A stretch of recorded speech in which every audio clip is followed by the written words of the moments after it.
All right. Okay, we want to know who inspires you. Who inspires me? So many people. Oh yeah, so many of them. I wish you guys had told us before. I know. Speech. Yeah, good. Hot spot, exactly. You know what? And this may sound a little bit corny, but I would have to say my mom. And the reason for that is, to be honest, I've had quite an interesting last few months. My mom was, about May, was diagnosed with lymphoma, non-Hodgkin's lymphoma. So it's been a really, really interesting few months, and she's been going things are going really, really well.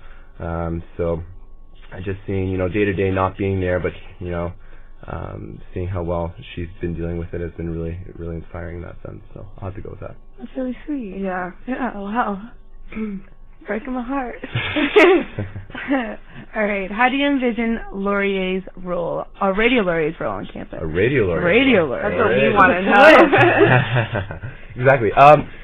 Well, Radio Laurier is still in that sort of transition period, right? I mean, coming from sort of under the branch of WLUSU and going into WLUSU, which I think was best for Radio Laurier in the first place, because I think this is a media sort of group, and it should be a media group, and I think it'd be another tool to hold the university and the union accountable, and I think being under the union kind of, is a little bit of a conflict of interest in that sense. So I think it really helped that. In terms of, I shouldn't say viewership, but listenership. Does that make sense? Yeah, it makes perfect sense. You got it. Yeah, it's one of those things I think maybe in the future we can look at just getting an actual channel on, sort of FM or AM probably. I'm not sure which one you'd go for. But either one would be good, right? Exactly. Online is certainly where we're going, but at this point, the listenership is not the greatest. I mean, you guys are certainly improving. Yeah. But I certainly hope so. Yeah, exactly. So I think it's just one of those things where it's just with time that you guys will certainly will get better, and you'll get that reputation that you guys are doing some quality and some entertaining programming. So it'll take a little work, and but I think certainly you guys are you're positioning yourself in the right way. Yeah. All right. Full passage of time. That's amazing. For sure. So we just want to know if you could just quickly give a little bit about your platform for people that haven't had a chance to look into it yet. Okay. That'd be great before you leave. Yeah, sure. Nick Gibson's platform. All right. Here it is. Just in case you didn't know who's talking right now. All good. Okay, so I sort of have 5 main pillars, and the first one is the financial burden on students. I'm not talking about, when I talk about financial burden, I'm not talking about lowering or raising fees or anything like that. I'm certainly, like what I said before about, the union get back to its basics and being sort of the advocacy role, especially on the internal side. I'm talking about a thing like the dining hall, where we have, for lack of better words, a monstrosity of a business, and it's not working for students, and it needs to start to work for students, especially for first-year students. Obviously, second, third, and fourth-year students, it doesn't hurt them quite as much.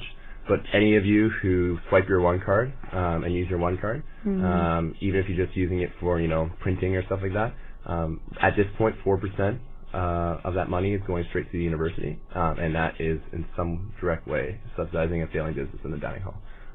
So that is a troublesome thing for me, and that's just one of the things I talk about under financial burden, but a big one. I also talk about basically getting better value of the turret in the short term, and in the long term looking for a better business plan there. And external advocacy will be certainly a big thing towards the federal and provincial government. Academic, conducive environment I talk about as well. And basically there's a few different things in there. I mean, I can go on for days with some of the stuff, because I get pretty meticulous and pretty detailed with my stuff. But essentially I talk about safety, physical safety, but also psychological safety in the classroom. I talk about student to faculty ratio.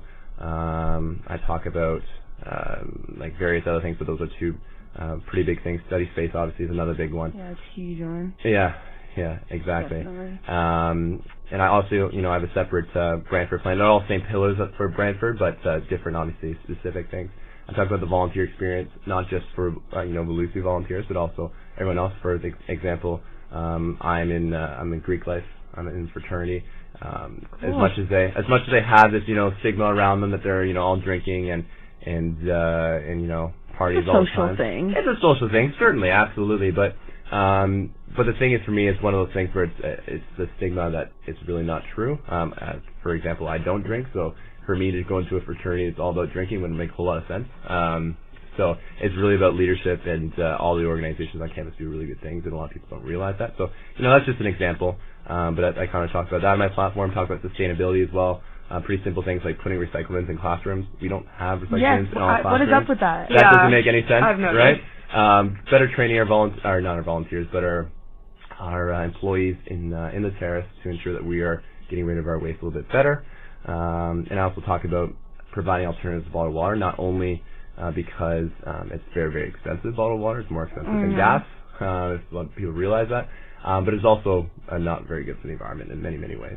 And then the last thing, as I talked about before, that notion of an open presidency, just allowing the students to feel access and empowered to talk to the president and talk about their input, their ideas, and their concerns. Wow. All right, sounds good. Thank you so much for joining us. And where can we find you? How can we follow you? Well.